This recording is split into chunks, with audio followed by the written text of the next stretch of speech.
Ever wondered how your salary stacks up against other Canadians? Or what kind of home you could afford in different cities across the Great White North? Well, buckle up, because we're about to take a whirlwind tour of Canada's income landscape and housing market. Let's kick things off with a look at the income ranges that shape Canadian society.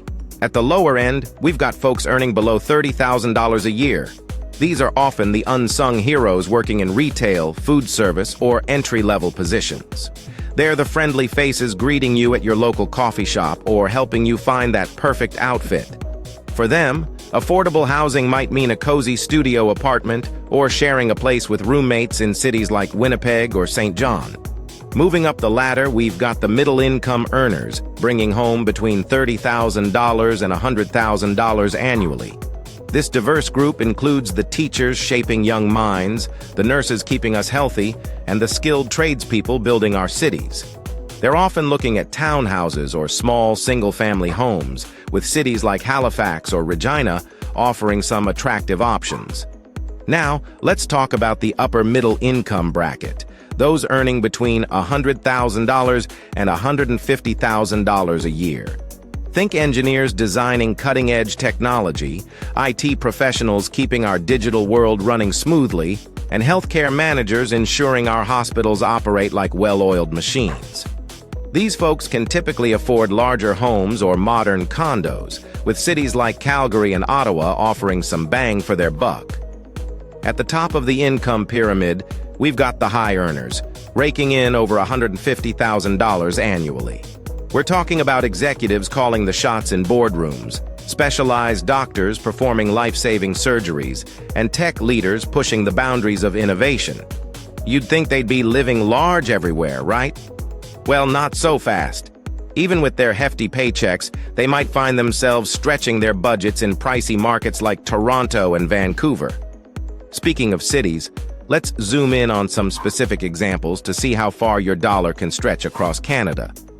In Winnipeg, Manitoba, even those on the lower end of the income scale might find themselves able to snag a single-family home or condo for anywhere from $250,000 to $400,000. Not too shabby, eh? Hop over to Halifax, Nova Scotia, and you'll find middle-income earners eyeing up townhouses and modest homes in the $300,000 to $500,000 range. Meanwhile, in Regina, Saskatchewan, a wide range of income earners from low to upper middle can find homes priced between $250,000 and $400,000. Calgary, Alberta, is a hot spot for the upper middle income crowd. Here, you're looking at single-family homes ranging from $400,000 to $700,000. But brace yourself as we head to Toronto, Ontario, where even high-income earners might feel the pinch. In this bustling metropolis, condos and luxury homes start around a cool $700,000. And if you thought Toronto was expensive, wait until you hear about Vancouver, British Columbia.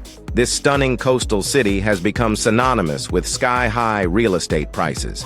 Here, luxury properties start at a cool $1 million. And even those bringing home the big bucks might find themselves facing some serious affordability challenges. So, what's the takeaway from our cross-country housing adventure? Well, it's clear that in Canada, your postal code can have a big impact on your housing options. While some cities offer affordable housing across various income levels, others present challenges even for high earners. But hey, whether you're sipping Tim Hortons in a cozy Winnipeg apartment or enjoying a view of the Rockies from your Calgary home, remember that there's more to life than square footage. After all, it's not just about the house you live in, but the memories you make and the communities you build. So, wherever you call home in this vast and varied country, here's to finding your own slice of the Canadian dream.